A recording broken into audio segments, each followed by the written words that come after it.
Assalamualaikum warahmatullahi wabarakatuh. Perkenalkan, nama saya Muhammad Jalaluddin dengan NIM 2406891. Kali ini akan mempresentasikan hasil eksperimen tentang gelombang berdiri.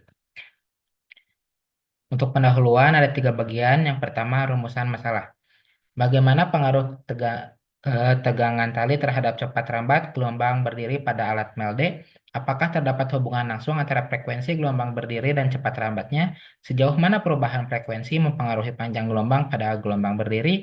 Apa pengaruh energi yang diberikan terhadap amplitude gelombang pada alat sonometer? Selanjutnya untuk hipotesis. Cepat rambat gelombang berdiri pada tali akan meningkat seiring dengan meningkatnya ketegangan tali. Dua, frekuensi gelombang berdiri akan berbanding lurus dengan cepat rambat gelombang, sehingga peningkatan frekuensi akan menghasilkan cepat rambat yang lebih tinggi.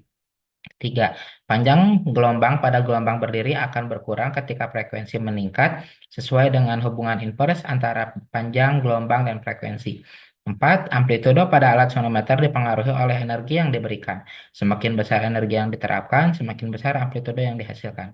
Untuk tujuan yang pertama, menentukan pengaruh ketegangan tali terhadap cepat rambat gelombang. Kedua, menguji hubungan antara frekuensi dan cepat rambat gelombang. Ketiga, menganalisis pengaruh frekuensi terhadap panjang gelombang. Keempat, mengeksplorasi pengaruh energi input terhadap amplitudo gelombang. Untuk alat dan bahan yang digunakan yaitu audio generator, vibrator, kabel konektor, beban gantung, beban benang tiga macam, satu kat, satu buah katron meja, mistar gulung, dan raca digital. Untuk metode percobaan, percobaan pertama, hubungkan hubungan cepat rambat gelombang dengan tegangan tali. Menyusun peralatan.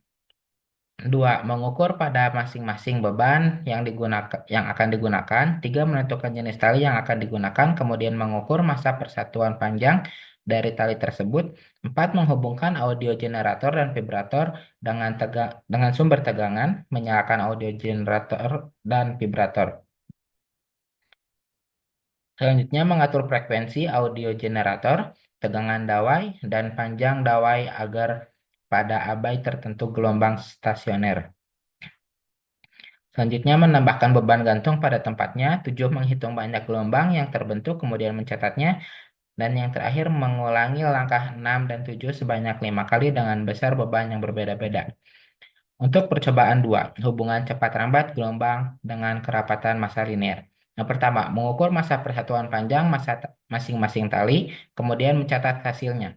Menentukan beban yang akan digunakan untuk menimbulkan tegangan tali. Tiga, menyusun peralatan. Empat, menghubungkan audio generator dan vibrator dengan sumber tegangan, menyalakan audio generator dan vibrator. Lima, mengatur frekuensi yang akan digunakan pada percobaan yang membuat gelombang stasioner terbentuk pada tali. Selanjutnya, menghitung banyaknya gelombang yang terbentuk, kemudian mencatatnya. Dan yang terakhir, mengulangi langkah 6 sebanyak 5 kali dengan cara mengganti tali yang terpasang dengan tali yang jenisnya berbeda. Untuk percobaan 3, hubungan cepat rambat gelombang dengan frekuensi. Yang pertama, menentukan jenis tali yang akan digunakan, kemudian mengukur massa persatuan panjang tali, lalu mencatatnya, lalu menentukan beban yang akan digunakan untuk menimbulkan tegangan tali, selanjutnya menyusun peralatan, lalu menghubungkan audio generator dan vibrator dengan sumber tegangan, menyalakan audio generator dan vibrator. Selanjutnya, mengatur frekuensi yang akan digunakan pada percobaan yang membuat gelombang stasioner terbentuk pada tali. Lalu menghitung banyaknya gelombang yang terbentuk, kemudian mencatatnya. Dan yang terakhir, mengulangi langkah 6 sebanyak 5 kali dengan cara mengubah frekuensi yang berbeda pada audio generator. Selanjutnya, analisis data. Grafik menunjukkan hubungan linear antara lambda kuadrat dan L dengan persamaan regresi Y sama dengan 6,7698 X minus 2,8571. Artinya kuadrat panjang gelombang bertambah seiring bertambahnya panjang kawat dengan kemiringan garis sebesar 6,7698. Dalam percobaan sonometer, hubungan antara panjang gelombang, panjang kawat, dan tegangan pada kawat menggambarkan sifat gelombang stasioner. Persamaan gelombang harmonik menunjukkan bahwa Lambda sama dengan 2L per N. Untuk mode harmonik ke N, dengan menaikkan L, panjang gelombang meningkat yang terlihat jelas pada grafik kuadrat panjang gelombang ini. Selanjutnya, grafik menunjukkan hubungan linear antara lambda kuadrat dan L dengan persamaan regresi Y sama dengan 6,7698 X minus 2,8571. Artinya kuadrat panjang gelombang lambda kuadrat bertambah seiring bertambahnya panjang kawat dengan kemiringan garis sebesar 6,798 dalam percobaan sonometer. Hubungan antara panjang gelombang lambda, panjang kawat, dan tegangan pada kawat menggambarkan sifat gelombang stasioner. Persamaan gelombang harmonik menunjukkan bahwa lambda sama dengan 2L per N. Untuk mode harmonik ke N dengan menaikkan L, panjang gelombang meningkat yang terlihat jelas pada grafik kuadrat panjang gelombang ini. Untuk grafik ini menunjukkan bahwa lambda kuadrat berbanding lurus dengan 1 per μ. Sesuai dengan persamaan teoretis, gelombang berdiri pada senar. Lambda kuadrat sama dengan T per μ kali K, di mana T adalah tegangan pada senar dan K adalah konstanta. Gradien garis lurus pada grafik ini mewakili T per K yang bergantung pada tegangan senar T dan konstanta K. Dengan menghitung gradien dari grafik, kita dapat menentukan T jika K diketahui atau sebaliknya. Penurunan nilai μ atau massa persatuan panjang akan meningkatkan nilai lambda kuadrat, yang berarti panjang gelombang menjadi lebih besar pada senar dengan massa lebih ringan untuk tegangan tetap. Untuk grafik ini menunjukkan bahwa nilai F tetap konstan terhadap perubahan I atau panjang senar. Ini konsisten dengan eksperimen sonometer di mana tegangan F pada senar diatur tetap selama pengujian, sedangkan panjang senar I divariasikan. Konstanta pada gaya F penting karena mempengaruhi frekuensi dan panjang gelombang berdiri yang terbentuk pada senar. Dalam eksperimen ini, nilai F yang konstan memastikan bahwa hubungan antara panjang senar, frekuensi, dan massa persatuan panjang dapat diamati tanpa dipengaruhi oleh perubahan tegangan.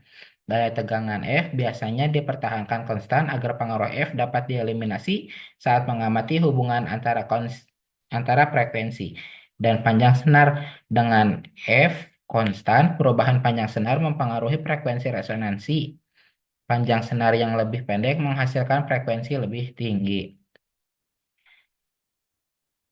Pada awal grafik 1 lebih kecil dari 0,8, terlihat bahwa frekuensi menurun seiring bertambahnya panjang senar. Hal ini sesuai dengan teori bahwa F berbanding terbalik dengan L. Grafik menunjukkan penurunan tajam diikuti dengan fluktuasi fluktuasi kecil pada F. Fenomena ini bisa disebabkan oleh efek eksperimental, kesalahan pengukuran panjang senar, tegangan F yang tidak konsisten, atau interferensi eksternal. Dan bisa disebabkan oleh efek resonansi. Pada panjang tertentu, mode resonansi tambahan bisa terbentuk menyebabkan perubahan nilai F. Potensi penyebab ketidakaturan. Yang pertama, perubahan tegangan. Jika tegangan F tidak konstan selama eksperimen, maka kecepatan gelombang juga tidak stabil, memengaruhi frekuensi. Untuk resonansi non fundamental, jika kondisi gelombang tidak dalam mode dasar, maka hubungan F dan L bisa menyimpang. Untuk kesalahan instrumen, alat pengukur frekuensi atau panjang bisa memberikan data yang kurang akurat pada titik tertentu. Gambar tersebut menunjukkan grafik hubungan antara kuadrat panjang gelombang dan kebalikan dari massa jenis linear pada sebuah tali. Grafik tersebut merupakan grafik pencar dengan garis tren dan persamaan untuk garis tren. Persamaannya adalah Y sama dengan minus 0,0016 X plus 0,5588, di mana Y adalah lambda kuadrat dan X adalah 1 per μ. Nilai R kuadrat untuk garis tren adalah 0,6102 yang menunjukkan korelasi positif yang moderat antara kedua variabel tersebut. Secara fisika, hubungan antara lambda kuadrat dan 1/μ dapat dijelaskan dengan persamaan Pi sama dengan akar F per mu, di mana Pi adalah kecepatan gelombang tali, F adalah tegangan tali, dan mu adalah massa jenis linear tali. Persamaan ini menunjukkan bahwa kecepatan gelombang berbanding lurus dengan akar kuadrat dari tegangan dan berbanding terbalik dengan akar kuadrat dari massa jenis linear. Karena kecepatan gelombang juga dapat dinyatakan sebagai Pi sama dengan F lambda, di mana F adalah frekuensi gelombang, maka kita dapat menggabungkan kedua persamaan tersebut untuk mendapatkan lambda sama dengan akar F per mu per F. Persamaan ini menunjukkan bahwa panjang gelombang berbanding terbalik dengan akar kuadrat dari jenis linear. Grafik tersebut menunjukkan bahwa hubungan antara lambda kuadrat dan 1/μ adalah linear, yang berarti bahwa kuadrat panjang gelombang berbanding lurus dengan kebalikan dari massa jenis linear.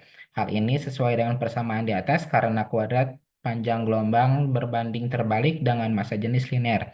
Secara keseluruhan, grafik tersebut menunjukkan hubungan antara panjang gelombang dan massa jenis linear pada tali, yang merupakan konsep penting dalam fisika gelombang.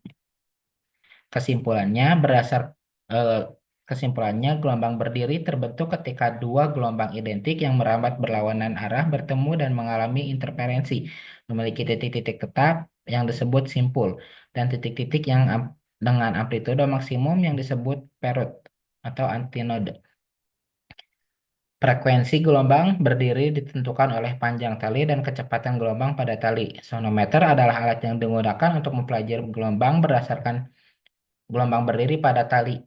Panjang tali yang bergetar dapat diubah untuk menghasilkan berbagai frekuensi resonansi. Frekuensi resonansi pada sonometer ditentukan oleh panjang tali, tegangan tali, dan massa jenis tali linear.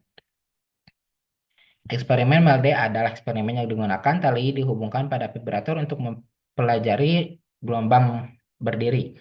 Frekuensi vibrator dapat diubah untuk menghasilkan berbagai frekuensi resonansi. Frekuensi resonansi pada eksperimen Melde ditentukan oleh panjang tali, tegangan tali, dan massa jenis linear tali. Sonometer dan eksperimen Melde menggunakan prinsip yang sama untuk mempelajari gelombang berdiri pada tali. Keduanya menunjukkan hubungan antara frekuensi resonansi, panjang tali, tegangan tali, dan massa jenis linear tali. Gelombang berdiri pada sonometer dan Melde menunjukkan hubungan antara berbagai faktor yang mempengaruhi frekuensi resonansi pada tali. Eksperimen ini membantu kita memahami konsep gelombang berdiri, frekuensi resonansi, dan hubungan antara panjang gelombang, tegangan, dan massa jenis linear tali. Hipotet. Mungkin cukup sekian. Terima kasih. Wassalamualaikum warahmatullahi wabarakatuh.